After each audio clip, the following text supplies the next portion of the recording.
Welcome everyone. In this video, we will learn about WebSockets. To connect with WebSockets of the API Maker, we need one web page, or you can connect via any mobile application or from any WebSocket client. Every event you want to listen to in API Maker as a WebSocket, first you need to add that event into these entries. For example, we want to register for this update many generated API of this table. We just select that and click on save. It will be inserted like this. In this demo, we will be using this web page. Let's go to its code. This is the page. Now here we have one head tag and some CSS and title there. In body we have one simple div and one h1 and h5 tag. In script we have one main function and we are calling the main function. Inside main, we are getting API Maker authorization token for API user. We are just printing that token, and after that we are using this token to connect with the WebSocket. We are storing it in a global variable. Now let's open the connect WebSocket, and in token we saw this code earlier. We are hitting our system API to get the token, and API user default username and password is 12345. Now we are creating WebSocket with IP and port number, and we are passing this XAM authorization token we just got earlier. After that we are registering for this onMessage event and onClose event. On close event, we are just reconnecting it, that is it. And on message event, when we get the message of connected, we are calling this register event function. This is just simply getting all the valid registered events into one array. So you can ignore this for now. Now in a register event, we need to send this object via WebSocket. The object type is going to be register, and on events, event type is instance events. No need to provide API path. Now instance, database and collection. So in our case, instance is MySQL 8, inventory and order transactions. API is a schema get all. API is a schema get all. And we want to get event data. Now let's go to Webpage. We'll refresh the page. And we are printing the token first. This is printing the token. After that, we are printing two more objects from line number 68, which is here. So whenever we are receiving any message, we are simply logging it. So these are the first object is backend is saying you are connected, and after that this is response from backend that whatever you tried to register, out of those, you have these are the valid events you are subscribed to, and these are the invalid events that you are not able to subscribe to. Now in valid events, we can see this schema get all. So this event subscription means we want to get the notification in this web page whenever there is a schema get all API of this instance, database and collection is hit by any other way. Let's clear the console. We'll go to here. We'll hit the API 1, 2 and 3 times. We should be getting 3 notifications here.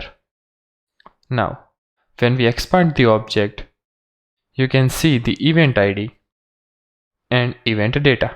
This event ID we will get in return when we call the register. And this event data we are getting because we have passed this true. If we pass it as a false and we don't want event data in return, we'll refresh the page.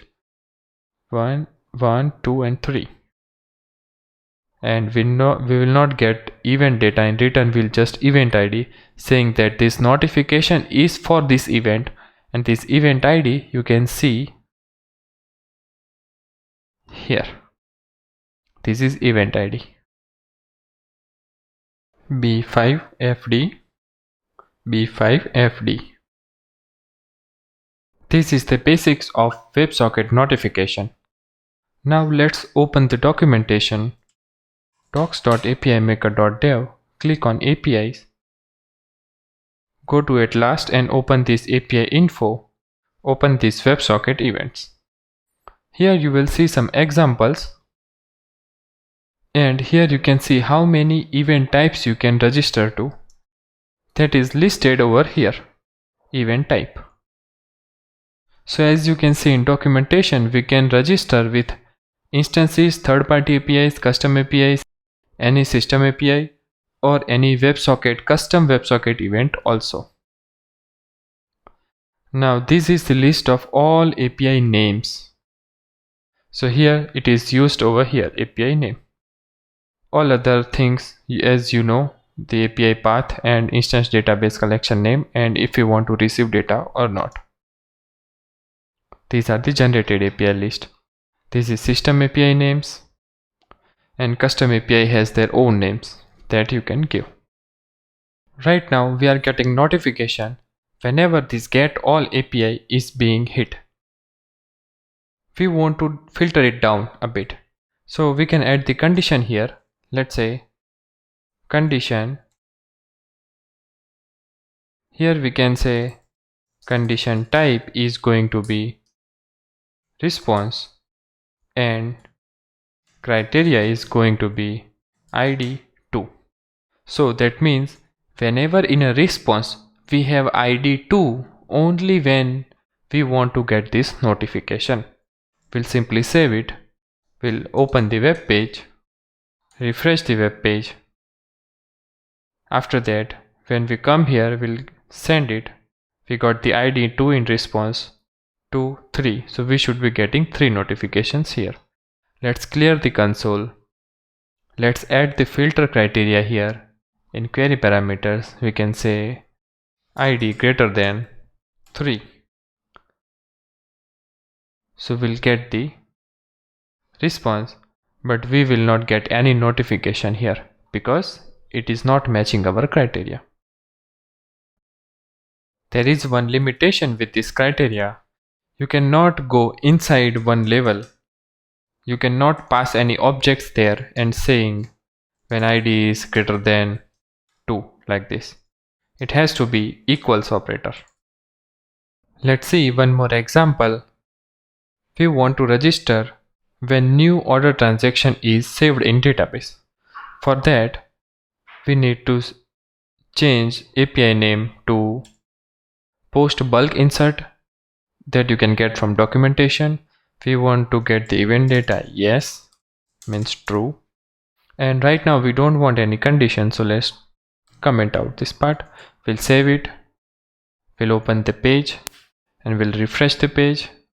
Here we'll go to save single or multiple.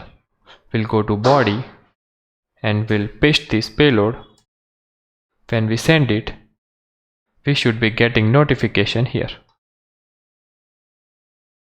Okay. Now let's add some filter condition there. In a criteria, we want notification only when product ID is 3. That means when order is placed for product ID 3, only in that case we want to get notified. We'll save it. We'll open the web page, refresh it, clear the console, send it again, 1, 2, 3. So 3 notifications because product ID is 3. Now let's go back. We want to get notified when product ID is 3 and payment method is cash. Save it. Open the web page, clear the console, save it for cash 1, save it for UPI 1 and 2. So total we sent 3 requests. We should be getting only 1 because of cash. Other 2 are UPI transactions. Normally you can have a notifications table. Whenever new entry is saved in this table, user get notifications because every user will subscribe to their specific user IDs. So this is how you can save that notification to database also, and everyone can get notified also. And after some time or some kind of page navigation, if you want to unregister to that event, you can simply send this object type as unregister instead of register and pass those event IDs in the array, and you can unregister with multiple events.